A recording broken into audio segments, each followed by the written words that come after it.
Shalom teman-teman TYO yang ada di rumah, apa kabar semuanya? Saya berharap kita semua dalam keadaan yang sehat, dalam keadaan yang baik. Dan saya sungguh sangat percaya Tuhan Yesus begitu mengasihi kita semua. Salam dari kami di Sorong, haleluya. Oh.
kasih Tuhan, biar Engkau memenuhi kami terus dengan roh-Mu, sebab roh-Mu itu yang terus menghidupkan kami Tuhan Yesus. Terima kasih Tuhan. Terima kasih Tuhan Yesus.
drawing me closer to you.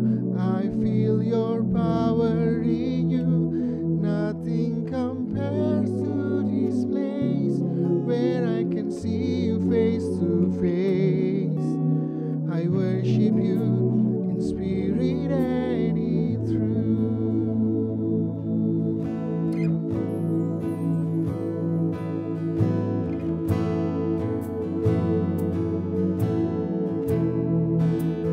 Come, Holy Spirit, fall in this place. I need more and more of you. Fill me again with the power of your Spirit. Lord, I'm crying out for more. Come, Holy Spirit, fall in this place. I need more and more of you. Fill me again with the power of your Spirit. Lord, I'm crying out for more. Come, Holy Spirit, fall in this place. I need more and more of you. Fill me again with the power of your Spirit. Lord, I'm crying out for more. Come, Holy Spirit, fall in this place. I need more and more of you. Fill me again with the power of your Spirit. Lord, I'm crying out for more. Lord, I'm crying out for more. Lord, I'm crying out for more and more of you.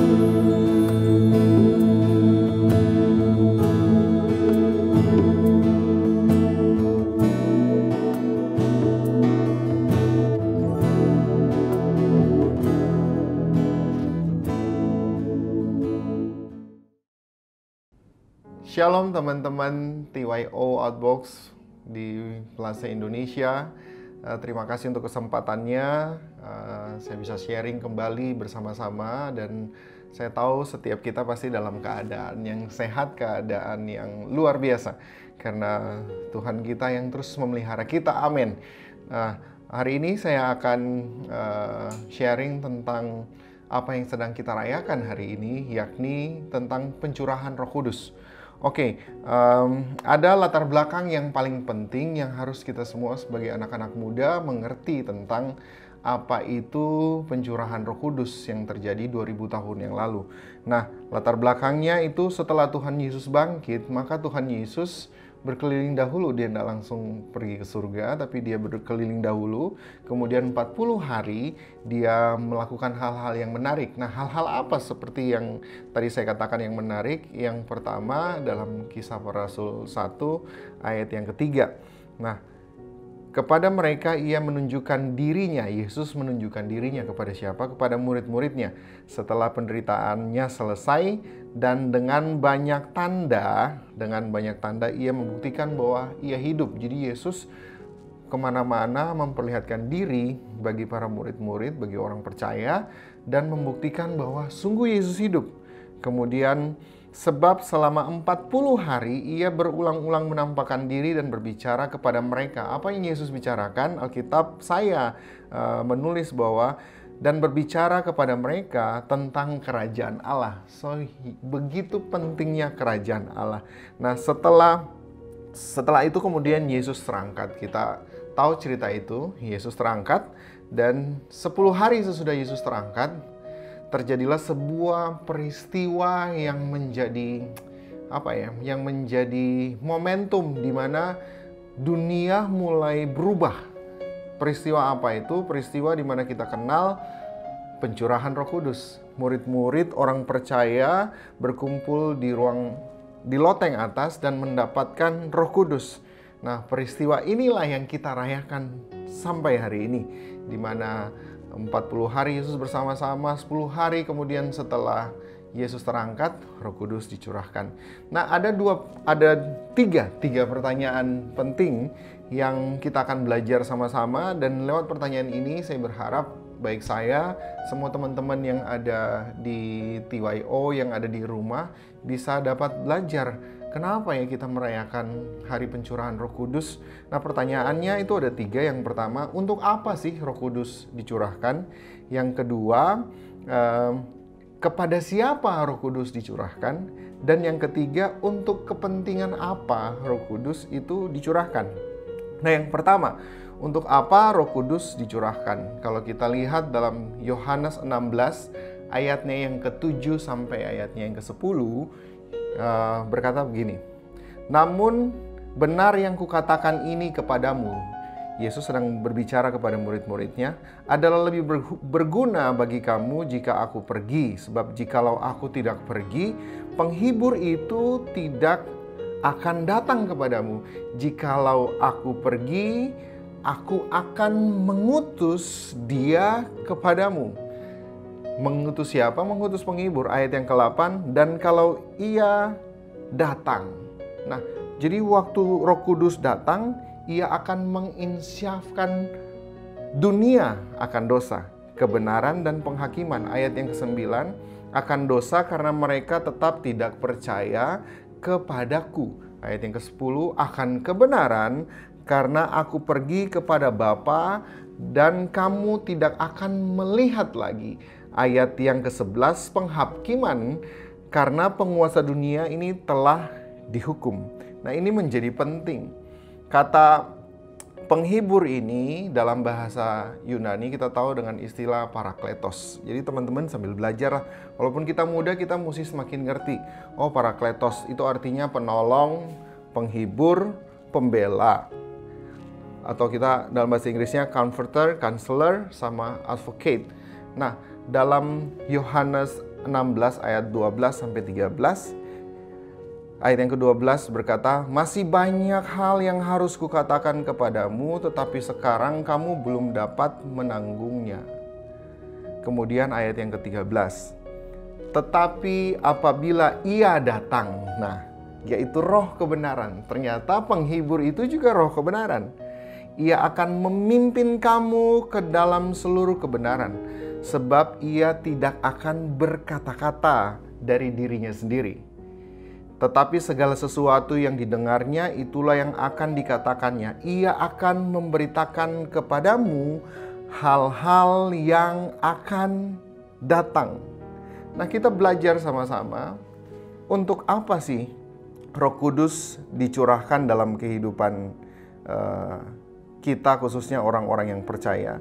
Untuk apa Roh Kudus itu ada dalam kehidupan kita?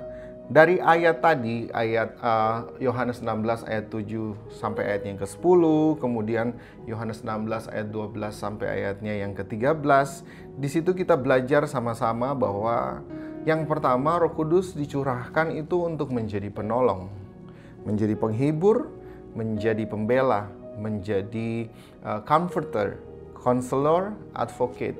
Dengan kata lain, itu tugas dia sebagai parakletos. Nah, tapi fungsi yang lain, Roh Kudus ada untuk menginsafkan dunia akan dosa, kebenaran, dan penghakiman. Kemudian, Roh Kudus ada untuk memimpin kita dalam seluruh kebenaran. Nah, saya suka di ayatnya yang ke-13 dari Yohanes 16, bagian paling terakhir. Ia akan memberitakan kepadamu hal-hal yang akan datang. Wuhu! Roh Kudus akan mampu menyampaikan kepada kita hal-hal yang akan datang, yang akan terjadi. Nah, yang menariknya nih teman-teman, di ayat yang ke-12 dari Yohanes 16, Yesus berkata kepada murid-muridnya, masih banyak hal yang harus kukatakan kepadamu. Ini di akhir-akhir kehidupan Kristus di bumi. Jadi kayak Tuhan Yesus tuh lagi mepet banget, pengen berkata-kata, memberikan informasi yang lebih banyak kepada murid-muridnya. Tapi yang terjadi, Yesus berkata bahwa, tapi sekarang kamu belum dapat menanggungnya. Nah, ini berbicara tentang level di mana murid-murid belum bisa terima apa yang Yesus sampaikan. Bisa saja kalau Yesus sampaikan, mereka bisa bingung. Tapi Tuhan janji gini, nanti Roh Kudus datang, dia akan mengajar kamu, memimpin kamu dalam kebenaran. Nah, itu tugasnya Roh Kudus. Nah, setiap kita harus rindu untuk mau terus dibentuk sama Tuhan, mau terus dipimpin sama Tuhan lewat penyertaan Roh Kudus, yang juga adalah Roh Allah. Nah, pertanyaan yang kedua, jadi tadi kita sudah tahu untuk apa Roh Kudus ada. Yang kedua, Roh Kudus dicurahkan untuk siapa? Nah, Kisah Para Rasul 2 ayat 1 sampai ayat yang keempat berkata, ketika tiba hari Pentakosta, semua orang percaya berkumpul di suatu tempat. Ayat yang kedua, tiba-tiba turunlah dari langit suatu bunyi seperti tiupan angin keras, yang memenuhi seluruh rumah di mana mereka duduk, dan tampaklah kepada mereka lidah-lidah seperti nyala api yang bertebaran hingga pada mereka masing-masing. Ayat yang keempat, maka penuhlah mereka dengan Roh Kudus, lalu mereka mulai berkata-kata dalam bahasa-bahasa lain seperti yang diberikan oleh Roh itu kepada mereka untuk mengatakannya. Nah, kita belajar sama-sama di sini, untuk siapa sih Roh Kudus dicurahkan? Ayat yang pertama dengan jelas, ketika tiba hari Pentakosta, semua orang percaya berkumpul di satu tempat. Jadi Roh Kudus dicurahkan untuk orang percaya. Percaya apa? Percaya kepada Yesus tentunya. Orang yang percaya kepada Tuhan Yesus, orang yang berjalan, orang yang beriman, orang-orang yang sungguh-sungguh dekat sama Tuhan. Dengan kata lain, Roh Kudus dicurahkan untuk mereka yang punya kualitas sebagai seorang murid. Nah, teman-teman semua, saya mau ajak kita semua untuk mari di masa-masa seperti ini, mari kita latih diri kita untuk kita bisa menjadi seorang murid. Dimuridkan, bukan cuma oleh mentor rohani, perlu ya, tapi kita dimuridkan langsung sama Roh Kudus. Ingat, Roh Kudus itu dia juga akan membawa kita ke dalam kebenaran. Nah, kalau ada firman Tuhan yang kita baca agak aduh, saya tidak ngerti nih, kita harus mulai doa dan kita bilang, Roh Kudus, bantu saya untuk bisa mengerti akan firman ini. Dia adalah pribadi dan dia pasti akan mulai memberikan pengertian bagi kita. Jadi untuk siapa Roh Kudus ada? Untuk orang percaya, untuk murid-murid. Kita semua termasuk saya harus pastikan diri kita adalah orang-orang yang berjalan, yang percaya kepada Tuhan, yang beriman. Dan kita punya kualitas seorang murid. Seorang murid itu adalah seorang yang mau diajar. Seorang murid adalah seorang yang mau dipimpin. Seorang murid adalah seseorang yang punya sikap hati mau dikoreksi. Mari sama-sama kita belajar untuk kita punya kualitas yang seperti seorang murid. Nah, yang ketiga dan yang terakhir, pertanyaan yang ketiga adalah untuk kepentingan siapakah Roh Kudus dicurahkan? Hanya ada satu jawaban. Dan jawaban itu adalah gini, untuk kepentingan kerajaan Allah. Untuk kepentingan kerajaan Allah. Bukan untuk kepentingan kita. Nah, bukan untuk kepentingan pribadi, atau untuk kepentingan sebuah gereja aja, atau untuk kepentingan sebuah komunitas saja, tidak. Ternyata Roh Kudus ada dicurahkan untuk kepentingan kerajaan Allah. Supaya apa? Supaya lewat kuasa yang kita terima dalam Roh Kudus, kita bisa lebih banyak menjangkau jiwa lagi lewat cara hidup kita. Nah, buktinya, saya akan kasih buktinya buat teman-teman semua. Setelah kejadian pencurahan Roh Kudus, Alkitab saya mencatat bahwa Injil kemudian diberitakan. Nah, saya setuju bahwa murid-murid pun mulai berbahasa roh waktu itu, ya. Dan saya percaya bahwa bahasa roh itu juga akan menguatkan diri kita dari dalam. Tapi setelah mereka mulai berbahasa roh, mereka mulai hidup dalam roh. Mereka mulai dipimpin, mereka mulai memberitakan Injil. Kita lihat Petrus yang sebelumnya seorang yang penakut, seorang yang bahkan dibilang idiotes, idiot. Tapi dia yang pertama kali berdiri. Setelah kejadian itu dia menyampaikan firman dengan luar biasa. Nah, Roh Kudus ada membuat orang percaya bergerak dengan begitu luar biasa sehingga ada banyak pertobatan. Ada banyak mujizat. Nah, hari ini biar kita sama-sama semakin mengerti tentang 3 pertanyaan yang tadi, bahwa yang pertama, Roh Kudus dicurahkan untuk menjadi penolong, penghibur, pembela. Ia akan menginsafkan dunia akan dosa dan kebenaran. Ia akan memimpin kita dalam kebenaran. Ia akan memberitahukan kita tentang masa-masa yang di depan. Kemudian untuk siapa Roh Kudus itu ada? Untuk setiap kita yang percaya kepada Tuhan. Untuk setiap kita yang punya kualitas seorang murid. Dan yang ketiga, untuk kepentingan apakah Roh Kudus ada? Bukan cuma untuk kepentingan kita aja, enggak. Kepentingan yang lebih besar, kepentingan kerajaan Allah, kepentingan di mana jiwa-jiwa akan diselamatkan. So, dengan kata lain gini, teman-teman semua, keberadaan Roh Kudus dalam hidupmu dan hidupku adalah sesuatu yang sangat penting. Sesuatu yang sangat penting.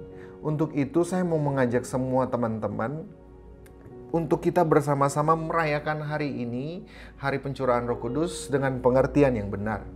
Waktu kita mulai mengerti, maka kita sama-sama bisa dapat menghargai betapa besarnya peranan Roh Kudus dalam setiap kehidupan kita.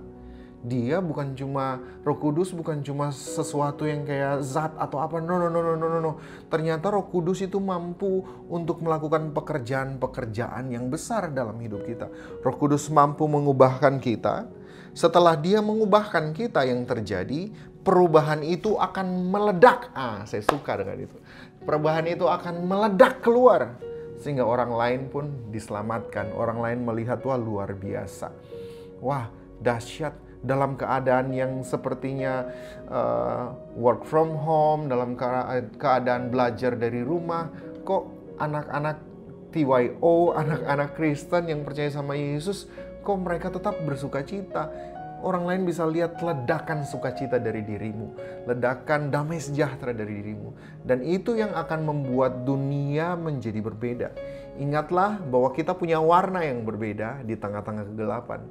Warna itu adalah terang. Dan Roh Kudus itu yang ada di dalam kita akan membuat terang kita bercahaya. Sehingga kita menjadi bintang-bintang yang gemerlap di tengah-tengah kegelapan dunia. Amin teman-teman semua. Demikian sharing dari saya. Saya berharap teman-teman semua bisa mendapatkan sesuatu. Jangan lupa waktu kita sambil dengar sharing ini, mari kita belajar, kita catat. Setelah itu boleh kita renungkan kembali di rumah, di waktu-waktu saat teduh, teman-teman boleh baca ulang karena itu penting. Saya sungguh sangat percaya Roh Kudus akan mengajar teman-teman dengan cara yang lebih spesifik, yang sesuai dengan kebutuhan teman-teman. Amin. Kita akan selesai, mari sama-sama kita berdoa. Tuhan Yesus, terima kasih untuk firman-Mu yang telah Engkau berikan bagi setiap kami. Kami percaya sungguh Tuhan bahwa firman-Mu itu akan menjadi rema, mengubahkan kehidupan kami. Bapa, hamba berdoa untuk setiap teman-teman TYO yang ada di rumah. Tuhan, Engkau memberkati mereka di dalam nama Tuhan Yesus, dalam segala sesuatu yang mereka lakukan. Berikan mereka terus inspirasi-inspirasi, bahkan berikan mereka ada sesuatu yang baru dalam hati mereka. Setiap kebosanan yang ada Tuhan, Engkau gantikan dengan sukacita dan damai sejahtera. Terima kasih Bapa, terima kasih dalam segala sesuatu yang akan dipersiapkan, masa depan yang gilang gemilang pun menjadi milik setiap teman-teman yang percaya kepada Engkau. Terima kasih Bapa, biar hari ini kami belajar supaya kami bisa sama-sama merayakan hari pencurahan Roh Kudus dengan pengertian yang benar. Terima kasih Tuhan Yesus, kami sudah selesai hari ini dan kami mau menerima berkat daripada Engkau. Teman-teman, mari angkat tanganmu dan terima berkat daripada Tuhan. Tuhan memberkati engkau dan melindungi engkau. Tuhan menyinari engkau dengan wajah-Nya dan memberikan engkau kasih karunia. Tuhan Allah menghadapkan wajah-Nya kepadamu dan memberikan engkau damai sejahtera. Biar kita menjalani kehidupan kita dengan terus mengandalkan Roh Kudus, merindukan akan karya Allah dalam kehidupan kita. Pulanglah dan terimalah berkat daripada Tuhan kita, Yesus Kristus, kasih yang sempurna dari Allah, Bapa, persekutuan yang manis dengan Roh Kudus, menyertai kehidupan kita mulai hari ini sampai Maranatha. Tuhan Yesus memberkati. Yang sudah menerima berkat ini sama-sama katakan amin. Selamat hari Minggu, selamat merayakan hari pencurahan Roh Kudus. Salam dari kami di Sorong. We love you TYO. God bless you.